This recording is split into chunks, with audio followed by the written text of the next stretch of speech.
ಗಾಳಿಗಂಧ ಬೀದಿಗೆ ಬಿದ್ದರೆ ಅರಳೋ ಸೌಂದರ್ಯನ ದಕ್ಕಿಸ್ಕೊಳ್ಳೋರು ಯಾರು? ಗಾಳಿಗಂಧ ಬೀದಿ ಸೌಂದರ್ಯ ನಂದೇ ಅನ್ಕೊಂಡು ತುಂಬಾ ಜನ ಗಲಾಟೆಗೆ ಬಿದ್ಬಿಟ್ರು ನೋಡಿ. ಅಲ್ಲ ಗುರು, ಅದು ಬೀದಿ ಸೌಂದರ್ಯ, ಗಾಳಿಗಂಧ ಎಲ್ರಿಗೂ ಸೇರಿದ್ದು. Let every one share it equally and enjoy it's presence.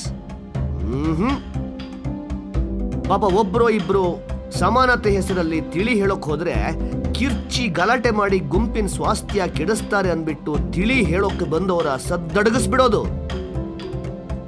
ಪಾಪ ಸಂಖ್ಯೆ ಜಾಸ್ತಿ ಇರಲ್ಲ, ನಮ್ಗೆ ಯಾಕೆ ಅನ್ಕೊಂಡು ಒಂದು ಭಾಗದ ಜನ ಸುಮ್ಮನಾಗಿ ಅದೆಷ್ಟೋ ಕಾಲ ಆಗೋಯ್ತು.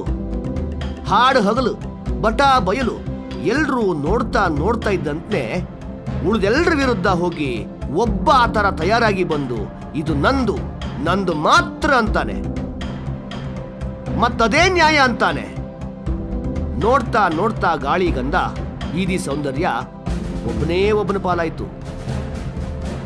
ಪಾಪ ಕಳ್ಕೊಂಡವ್ರಿಗೆಲ್ಲ ಹೊಟ್ಟೆ ಉರಿ, ಕೂಸಂಗಿಲ್ಲ ಬಿಡಂಗಿಲ್ಲ, ನೋಡೋ ಹಾಗಿಲ್ಲ, ಸುಮ್ಮನಿರಕ್ಕಾಗಲ್ಲ.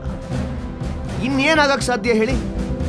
ಸಮಾಜದಲ್ಲಿ ಒಡಕು, ಮೇಲು ಕೀಳು, ಜಾತಿ, ವ್ಯವಸ್ಥೆ, ಪದ್ಧತಿ, ರೀತಿ ರಿವಾಜು, ಎಂಥ ವಿಪರ್ಯಾಸ. ಗಾಳಿಗಂಧ ಬೀದಿ ಸೌಂದರ್ಯಕ್ಕೆ ಜೋತು ಬಿದ್ದು ನಮ್ಮ ಮಧ್ಯೆ ನಾವೇ ಅಪರಿಚಿತರಾಗಿ ಒಂದಿಡೀ ಸಮಾಜ ನೇತಾಕೋಬಿಟ್ಟಿದೆ. ಸಾಯೋಕ್ಕೂ ಕೇಳ್ತಾ ಇಲ್ಲ, ಬದುಕೋಕ್ಕೂ ಕೇಳ್ತಾ ಇಲ್ಲ. ನಾಥ.